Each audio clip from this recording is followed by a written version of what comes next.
people need to feel that UBN is going to have it first, and they're going to have it right. A nice idea, but it's not sexy.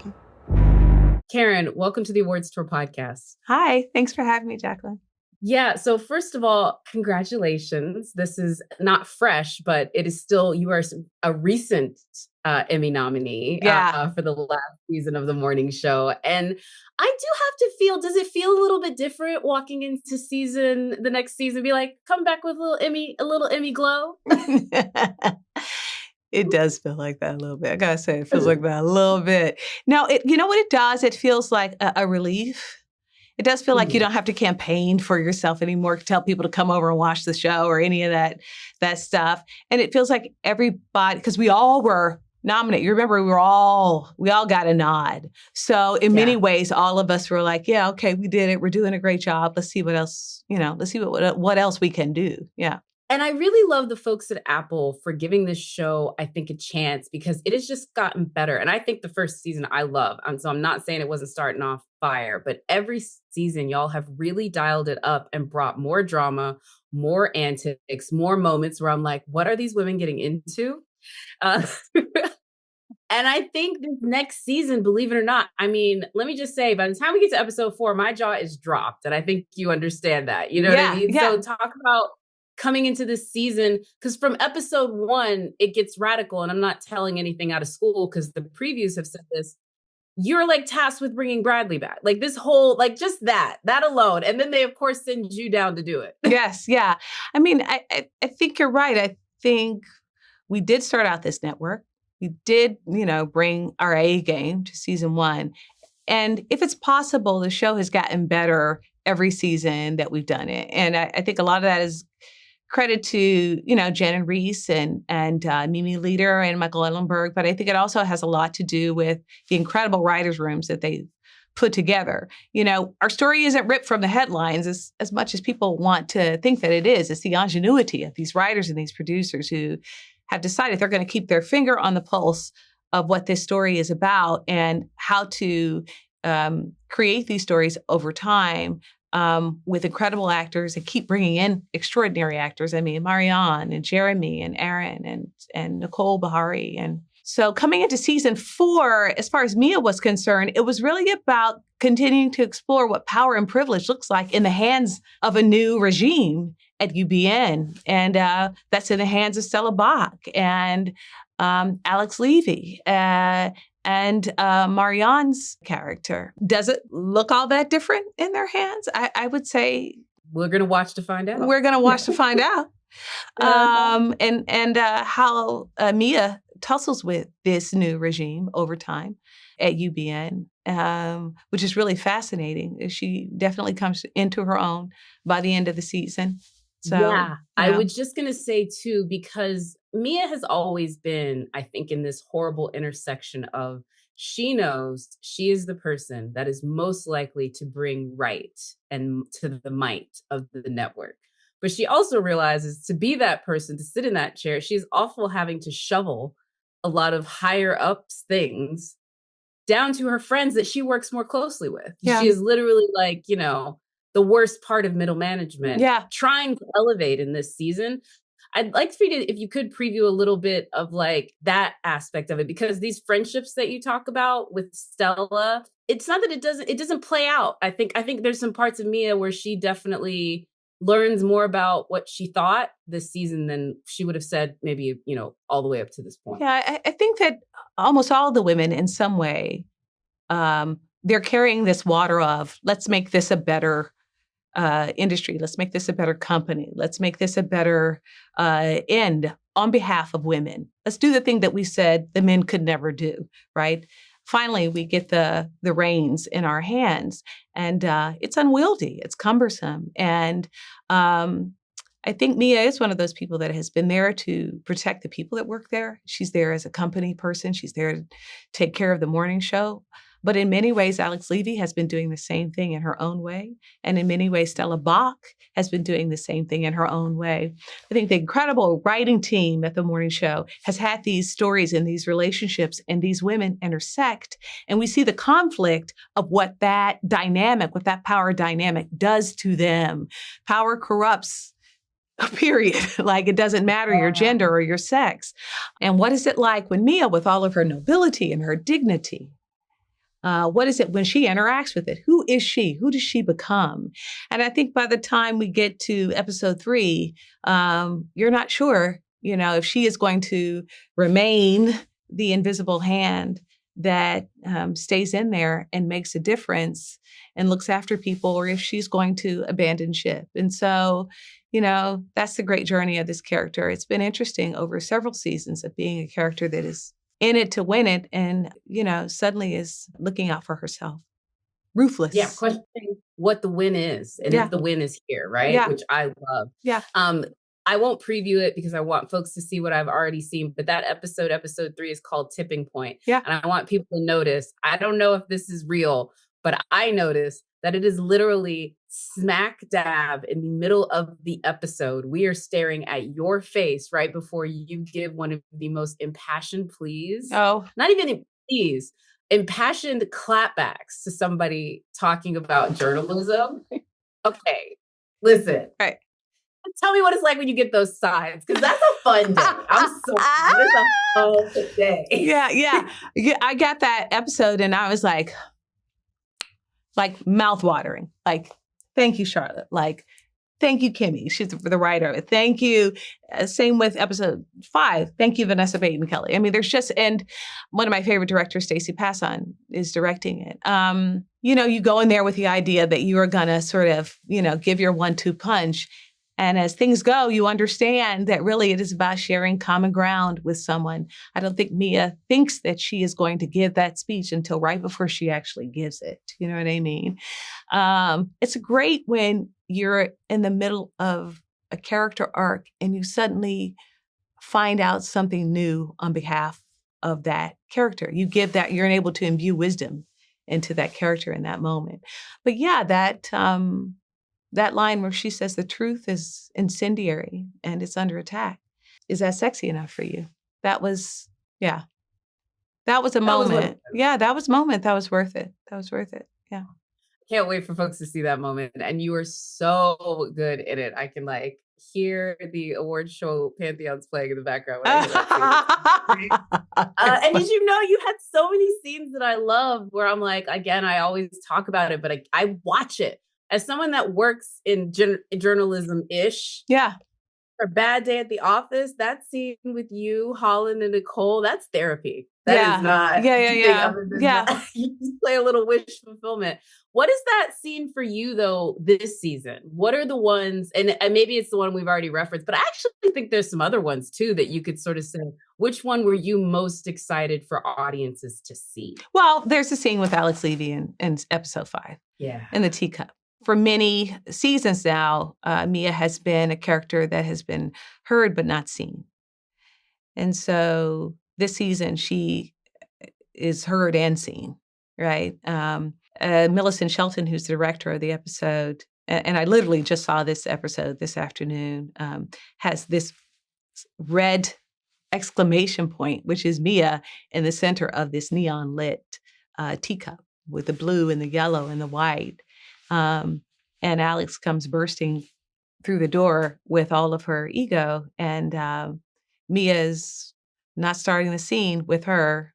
She's starting the scene on the phone and makes Alex wait.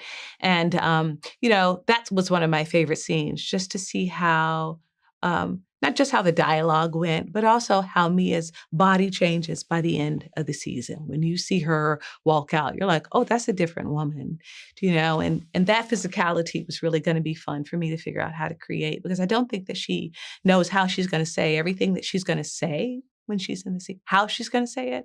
I didn't know how it was going to come out, but I knew the idea, the visual that I had of what she looked like when she left, which was not slumped over, which she looked like when she, leaves leaves the teacup later on or earlier in the season rather. But there's a different body that she has from that point forward as we move through season 4. Ooh, now I'm just going to be looking at body work. Yeah. It's funny that you mentioned that. One thing I was going to ask you about was actually one of the things that you got to do this season. And I would say the show in general, thanks to folks at Apple, we feel the production value. Y'all are outside. You were not just leaning over a monitor in that control room. Because like, let's be real, you were in that control room a lot. Yes. Up until, I mean, that's where you work, right? Yes. But they take y'all outside. You go to when you're going to get Bradley, you're walking in the, downtown New York and moving all of that kind of stuff. You must have said something to him like, can y'all please let me get outside? No, I didn't even have to. Here's a great part about our show. We have so many great actors on it. The challenge for the writer's room is give us something to do already. We've been here for 2-3 seasons. We want to do something interesting. And this season I get to play pool. And how fun was it for me to learn in 3 or 4 weeks how to play pool? They brought in, a stunt double for me at some point. But I will say many of those shots I hit my daggone self. Shout out to one of our supervised producers that helped me figure it out. But Kendall. Thank you. Shout out to Kendall. But yeah, you don't have to. Mia speaks Russian.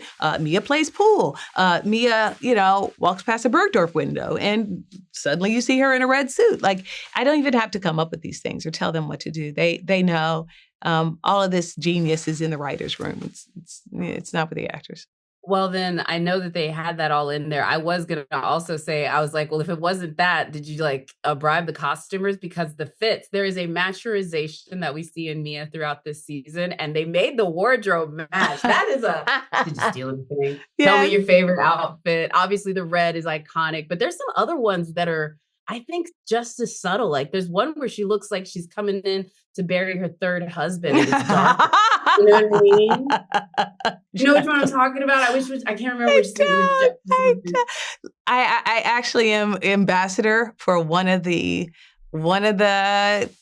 fits that Mia wears, Lafayette 148. That if you go to Lafayette148NewYork.com, you're going to see my collection. 100% Jacqueline, you're going to love everything on there. But yes, what I want to say is that her fits are amazing. And that's Sophie Durakoff. But also, yeah, I mean, the production values are like none other. It's great. It's great. Yeah.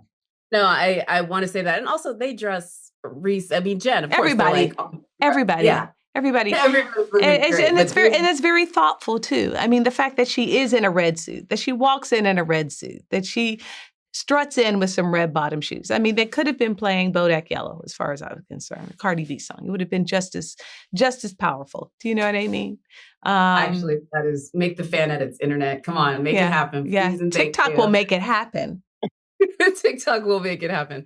Also, one of the reasons why I really kind of wanted to chat with you, because I love that you're having this moment with the morning show. But as I was getting ready for this interview, I was so happy to learn a bit about your history. Well, first of all, was it opera or voice at Northwestern? Because the idea that you were an opera singer is now my new favorite headcanon. So tell me about this, because you seem to me to be a person that was just drawn to creativity and talent, and acting just happened to be the one that you latched onto. Am I right about this? I don't know you personally, but the book reads very clearly. I started out as a singer. I went to Northwestern as an opera student and which was really like conservatory. And I happened to come upon acting. But, so much of being a musician, and certainly in opera, is theater. There's a theatrical aspect to it. So, but I did kind of slide into acting second. It wasn't my first choice as far as the things that I wanted to do. But you're right. I am a creative, I have a creative spark that must be satisfied. And right now it's acting, but it'll be something else soon. And, I also, wherever there is a way for me to see myself in something, or rather, Jacqueline, if I find a hole and there's a way that I think, I'm going to fill that with my craft, that's what I want to do. And that's been in singing, that's in acting, that's in other things that craft work that you do in your life. But that's definitely part of the spark of who I am. That's how I came into the world, right? Creator, in fact. Well, why has nobody gotten you to sing on camera? That's the other thing that I So was many like, people. So many. There's some clickbait going around that I wanted there to be a musical episode. That I wouldn't mind it if Charlotte brought that idea to me. That would be great. But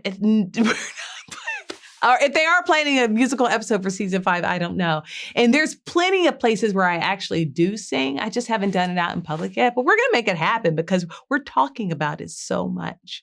I mean, I just like when I saw that, I was like, is she like a low key opera singer? And like, we don't know. And like, also like, why haven't you not been in Porgy and Bess? And like, what's your favorite libretto?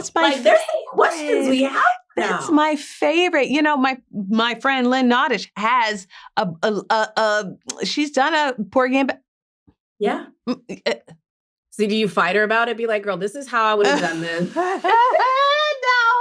No, I know you don't do that. You don't do that to your friends, but you definitely look at her like you were great. Yeah. You were great. Here's the thing. I don't necessarily sing opera anymore. Like I'd really have to work that back. I'd really have to work that up. But mostly I just sing for the joy of it, for the fun of it.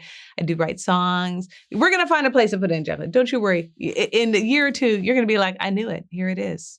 I would say it's like this. It's sort of like being a ballet and then doing contemporary, but I think you could bring those muscles back. And I would like to hear the attempt, if nothing else. Let's bring it back to some of the other stuff in your filmography. I'm so glad that you're having this moment with Morning Show as well, because I think your career is actually one that like a lot of people in Hollywood don't realize how much they're envious of now in this weird moment that we have. Because I've just looked at Law and Order and Yellowstone, and you did Genre and Just Like That and Homeland. So you've been able, and then we're going to talk about Forever here in a minute, but you've honestly done that sort of like guest spot, do a few things here. And it's only been recently that you've gotten more of this sort of like steady work. But I think that's like, I don't know, it's a testament to you as an actor, because that is a very hard career to create, but it's actually the one that people talk about now as the most lasting. So I just want to ask you, how did you keep that going? Because I know that means a ton of auditioning, a lot of no's, and also a lot of like trying to get people to see you in things that maybe they didn't see you in to build that kind of career. I had great representatives in that they were able to carve out spaces where I could be seen, extraordinary casting directors. It's a different industry right now.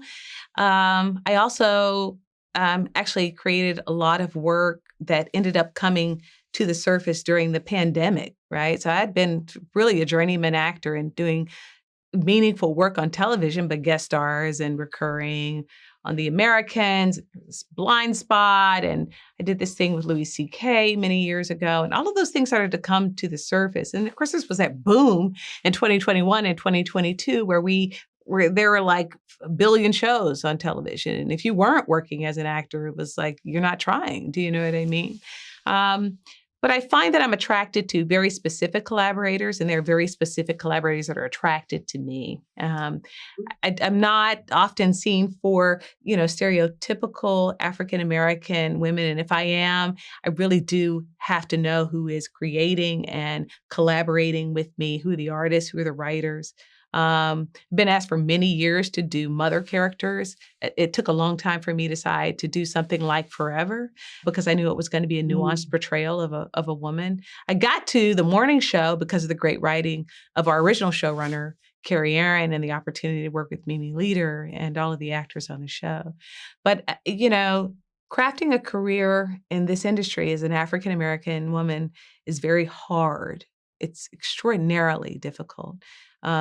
So many people want the instant gratification of seeing themselves on camera. They want fame, but they don't want to put in the work and take the time to curate a career, to curate people that you work with and stories that you tell. But there is extraordinary integrity in a humble beginning. And that's what I've focused on, creating interesting and compelling body of work through humility, really. That's been my journey as an actor. Yeah. And by the way, I'm not even like scratching the surface. I mean, you're literally talking with like working with Catherine Bigelow on Detroit. Like there's just too much for me to name, but this is just Karen Pittman has put in the work. And so we are very glad to see her. We're putting in the work. Yes. Let's talk a little bit about Forever. And this, I think, is a testament to what you've already just been talking about, is that's Maya Brock Akil, and that's her doing Judy Blume, but with a young African-American audience. And I think folks don't know, Judy Blume just has really great nuanced characters, but what Maya is able to do, like, I just think this is just like a perfect example of what you're talking about. So I'd love for you to talk a little bit about Dawn. Really the spark of the imagination of Maya Brock Akil bringing this novel that inspired so many. That novel's like 50 years old, right? Really is about a young woman coming of age, and Mara turned it on its head and decided to put a young African-American boy at the center of it as he comes of age.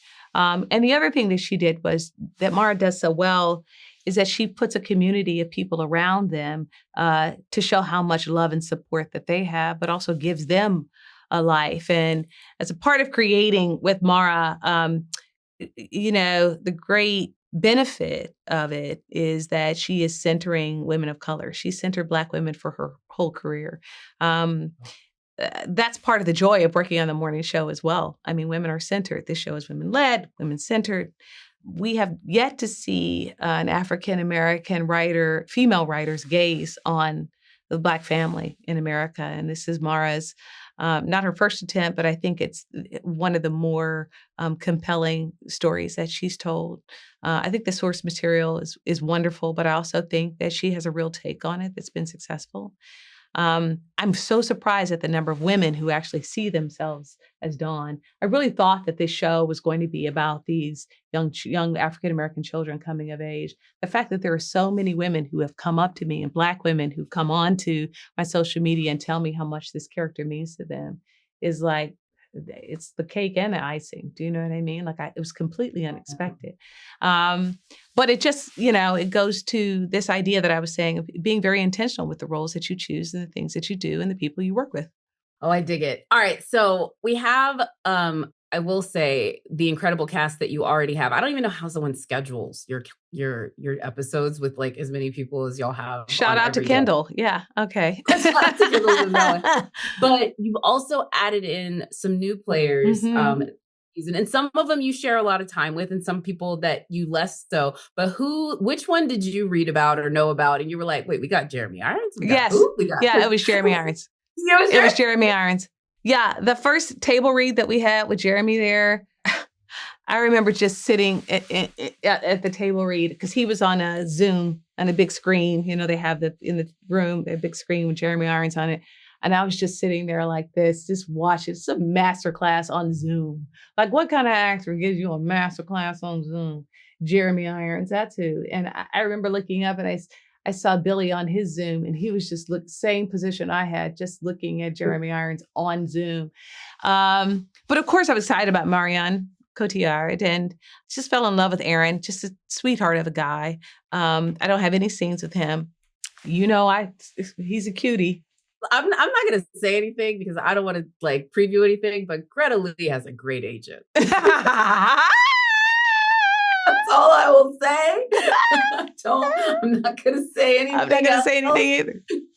But she's got a great agent. She's in Bigelow. She's got this season. I want to live the life that Greta Lee lives for today. Living the life. And I'm not talking about Catherine Bigelow. I'm not talking about Catherine Bigelow either. So all of I don't even know how they do it. They just keep filling the ranks with incredible actors, including Nicole Bahari, who, so many great people on the show.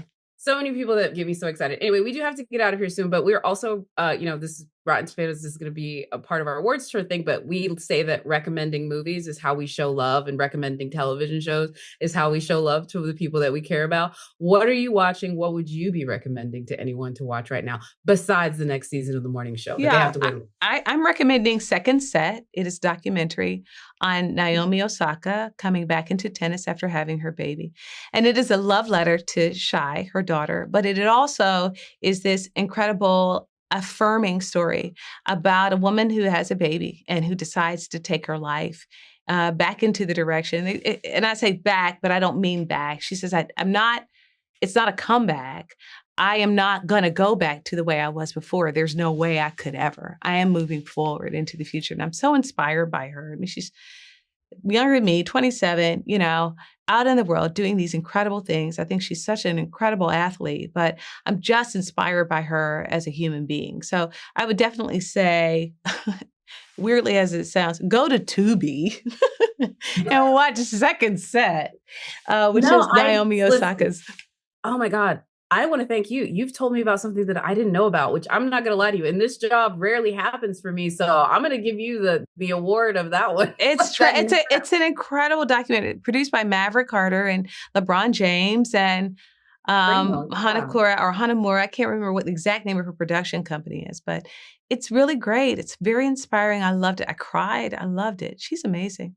Oh, I can't wait. Anyway, well, Karen, this was lovely. I'm so happy for all your continued success. And I can't wait to see more of you and everything that you do. Anything else we should maybe keep an eye out on besides more morning show antics, maybe? No, I'm working on a lot of things that I can't talk about, but I'm very, very excited for you too, Jacqueline. It's great to be along this journey as an actor and see beautiful faces like yours along the way.